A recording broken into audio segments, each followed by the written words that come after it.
భారతదేశం ప్రపంచంలోని అతిపెద్ద ప్రజాస్వామ్యం. వందల కోట్ల ప్రజలు, వేల సంస్కృతులు, విభిన్న భౌగోళిక పరిస్థితులు ఉన్న ఈ దేశానికి జీవనాడి భారతీయ రైల్వే. కొన్ని దశాబ్దాలుగా రైలు ప్రయాణమంటే సామాన్యుడికి అందుబాటులో ఉండే ఒక రవాణా మార్గంగానే చూశాం. కానీ మారుతున్న కాలంతో పాటు అభివృద్ధి చెందుతున్న దేశ ఆకాంక్షలకు అనుగుణంగా భారతీయ రైల్వే తన స్వరూపాన్ని, స్వభావాన్ని మార్చుకుంటోంది. ఈ మార్పుకు, ఈ నూతన ప్రగతికి నిలువటద్దంలా నిలుస్తోంది వందే భారత్ ఎక్స్ప్రెస్. ఇది కేవలం ఒక రైలు కాదు, మేక్ ఇన్ ఇండియా స్ఫూర్తితో పూర్తి స్వదేశీ పరిజ్ఞానంతో రూపుదిద్దుకున్న ఒక అద్భుతం. ఆధునిక సాంకేతికత, ప్రయాణికుల సౌకర్యం మరియు వేగాన్ని మేళవించి భారతీయ రైల్వేల చరిత్రలో ఒక నూతన అధ్యాయాన్ని లిఖిస్తోంది. ఈ నేపథ్యంలో ముఖ్యంగా తెలుగు రాష్ట్రాలైన ఆంధ్రప్రదేశ్ మరియు తెలంగాణల్లో వందే భారత్ రైళ్లు సృష్టిస్తున్న ప్రభంజనం, వాటికి లభిస్తున్న అపూర్వ ఆదరణ మరియు పెరుగుతున్న డిమాండ్కు అనుగుణంగా రైల్వే శాఖ తీసుకుంటున్న వ్యూహాత్మక నిర్ణయాలను లోతుగా పరిశీలిద్దాం. వందే భారత్ ఎక్స్ప్రెస్ గతంలో ట్రైన్ 18గా పిలువబడిన ఈ సెమీ హైస్పీడ్ రైలు చెన్నైలోని ఇంటిగ్రల్ కోచ్ ఫ్యాక్టరీలో రూపుదిద్దుకుంది. దీని రూపకల్పన వెనుక ఉన్న ప్రధాన లక్ష్యం శతాబ్ది ఎక్స్ప్రెస్ వంటి ప్రీమియం రైళ్ల స్థానంలో అంతకంటే మెరుగైన వేగం, సౌకర్యాలు కలిగిన ప్రత్యామ్నాయాన్ని అందించడం. దీని ప్రత్యేకతలు ప్రయాణికులను విశేషంగా ఆకట్టుకుంటున్నాయి. ఏరోడైనమిక్ డిజైన్, ఆటోమేటిక్ డోర్లు, జీపీఎస్ ప్రయాణికుల సమాచార వ్యవస్థ, ఆన్బోర్డ్ వైఫై, పూర్తిగా ఎయిర్ కండిషన్ కోచ్లు, సౌకర్యవంతమైన రొటేటింగ్ కుర్చీలు, బయోవాక్యూమ్ టాయిలెట్లు, ప్రతి సీటు వద్ద ఛార్జింగ్ సాకెట్లు వంటి సదుపాయాలు విమాన ప్రయాణ అనుభూతిని కలిగిస్తాయి. కేవలం సౌకర్యాలే కాదు, భద్రతకు కూడా పెద్దపీట వేశారు. కవచ్ అనే స్వదేశీ ఆటోమేటిక్ ట్రైన్ ప్రొటెక్షన్ సిస్టమ్ను ఇందులో పొందుపరచడం ద్వారా ప్రమాదాల నివారణకు అత్యంత ప్రాధాన్యతనిచ్చారు. ఈ కారణాల వల్లే మధ్యతరగతి మరియు ఉన్నత మధ్యతరగతి ప్రయాణికులకు, ముఖ్యంగా దూర ప్రాంతాలకు వేగంగా చేరుకోవాలనుకునే వారికి వందే భారత్ మొదటి ఎంపికగా మారుతోంది. దక్షిణ మధ్య రైల్వే పరిధి భారతీయ రైల్వే నెట్వర్క్లో అత్యంత కీలకమైనది మరియు రద్దీ అయినది. ముఖ్యంగా తెలంగాణ, ఆంధ్రప్రదేశ్ రాష్ట్రాలను కలుపుతూ దేశంలోని ఇతర ప్రాంతాలతో అనుసంధానించడంలో దీని పాత్ర ఎనలేనిది. ఈ జోన్లో ప్రవేశపెట్టిన వందే భారత్ రైళ్లకు అనూహ్యమైన స్పందన లభిస్తోంది.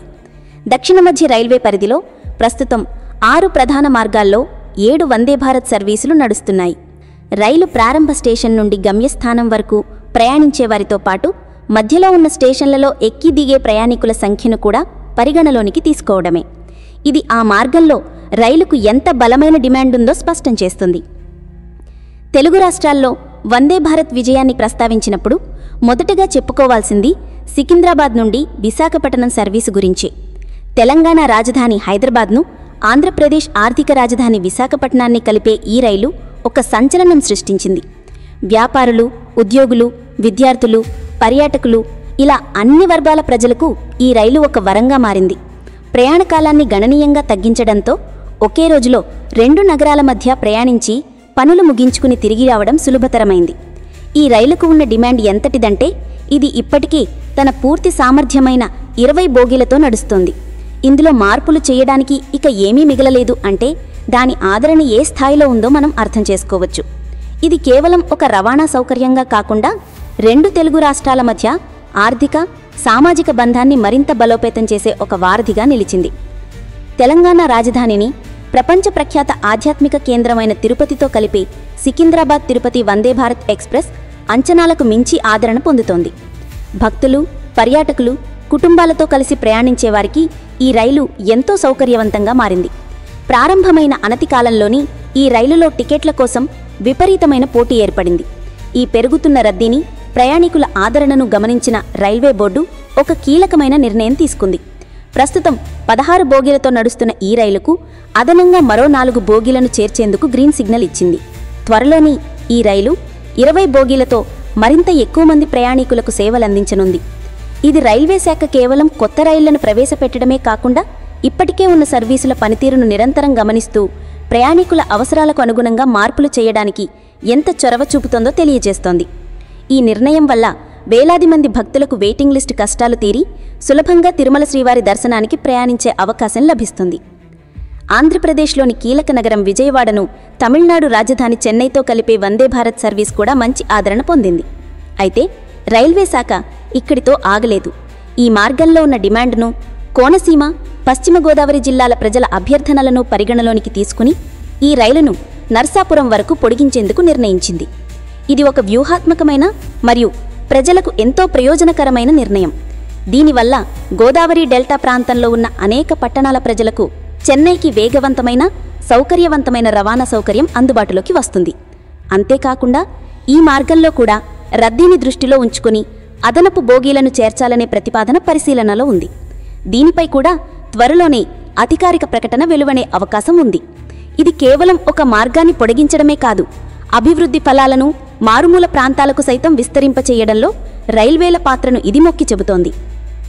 దక్షిణ మధ్య రైల్వే జోన్లో కేవలం తెలుగు రాష్ట్రాలకే పరిమితం కాకుండా పొరుగు రాష్ట్రాలతో అనుసంధానించే వందే భారత్ సర్వీసులలో కూడా గణనీయమైన మార్పులు జరుగుతున్నాయి. ఉదాహరణకు మహారాష్ట్రలోని జాల్నా, ముంబై మధ్య 8 బోగీలతో నడుస్తున్న వందే భారత్ రైలుకు లభిస్తున్న ఆదరణను గమనించి దాని సామర్థ్యాన్ని రెట్టింపు చేస్తూ 16 కోచులకు పెంచారు. అంతేకాదు ప్రముఖ పుణ్యక్షేత్రమైన నాందేడ్ వరకు ఈ సర్వీసును పొడిగించారు. ఇది మరాఠ్వాడా ప్రాంత ప్రజలకు ముంబైతో పాటు నాందేడ్కు ప్రయాణాన్ని సులభతరం చేస్తుంది. అయితే నాణ్యానికి మరోవైపు ఉన్నట్లు అన్ని మార్గాల్లోనూ ఒకే రకమైన స్పందన ఉండదు. కొన్ని మార్గాల్లో వందే భారత్ రైళ్లకు ఆశించిన స్థాయిలో ఆదరణ లభించడం లేదు. ఉదాహరణకు సికింద్రాబాద్, నాగ్పూర్ వందే భారత్కు ఆక్యుపెన్సీ తక్కువగా ఉండడంతో వనరులను సద్వినియోగం చేసుకునే ఉద్దేశంతో కోచ్ల సంఖ్యను 16 నుండి 8కు తగ్గించారు. అదేవిధంగా కాచిగూడ, యశ్వంతపూర్ వందే భారత్కు కూడా ఆదరణ తక్కువగా ఉన్నట్లు గణాంకాలు చెప్తున్నాయి. దీనికి అనేక కారణాలు ఉండవచ్చు. ప్రయాణ సమయం, టికెట్ ధర, ప్రత్యామ్నాయ రవాణా సౌకర్యాలు, విమానాలు, బస్సులు వంటివి ప్రభావితం చేయవచ్చు. ఈ సర్దుబాట్లు రైల్వే శాఖ వైఫల్యంగా చూడకూడదు. ఇది వారి డైనమిక్ మరియు డేటా ఆధారిత విధానానికి నిదర్శనం. డిమాండ్ ఎక్కువగా ఉన్న చోట సామర్థ్యాన్ని పెంచడం, తక్కువగా ఉన్న చోట వనరులను తగ్గించి వాటిని అవసరమైన చోటికి తరలించడం అనేది ఒక సమర్థమైన నిర్వహణకు నిదర్శనం. వందే భారత్ ఎక్స్ప్రెస్ ప్రస్థానం ఇక్కడితో ఆగిపోవడం లేదు. త్వరలో స్లీపర్ వర్షన్ వందే భారత్ రైళ్లను ప్రవేశపెట్టేందుకు సన్నాహాలు జరుగుతున్నాయి. ఇది రాత్రిపూట ప్రయాణించే దూర ప్రాంత ప్రయాణికులకు విప్లవాత్మకమైన మార్పును తీసుకురానుంది. అలాగే నగరాల మధ్య తక్కువ దూరాలకు వందే మెట్రో సర్వీసులను నడిపే ఆలోచన కూడా ఉంది. వందే భారత్ ఎక్స్ప్రెస్ కేవలం ఒక వేగవంతమైన రైలు మాత్రమే కాదు, ఇది నూతన భారత ఆకాంక్షల ప్రతిబింబం. తెలుగు రాష్ట్రాల్లో దీనికి లభిస్తున్న అపూర్వ ఆదరణ ఇక్కడి ప్రజల అభివృద్ధి కాంక్షకు, ఆధునిక సౌకర్యాల పట్ల వారికున్న ఆసక్తికి నిదర్శనం. డిమాండ్కు అనుగుణంగా బోగీలను పెంచడం, మార్గాలను పొడిగించడం, ఆదరణ లేని చోట సర్దుబాట్లు చేయడం వంటి చర్యల ద్వారా భారతీయ రైల్వేలు ప్రయాణికుల అవసరాలకు స్పందించే ఒక చైతన్యవంతమైన సంస్థగా మారుతోంది. వందే భారత్ ప్రయాణం భారతదేశ ప్రగతి ప్రయాణంతో కలిసి విజయవంతంగా ముందుకు సాగుతుందని ఆశిద్దాం. ఇది కేవలం ప్రారంభం మాత్రమే. రాబోయే రోజుల్లో భారతీయ రైల్వేలు మరిన్ని అద్భుతాలను ఆవిష్కరించడం ఖాయం.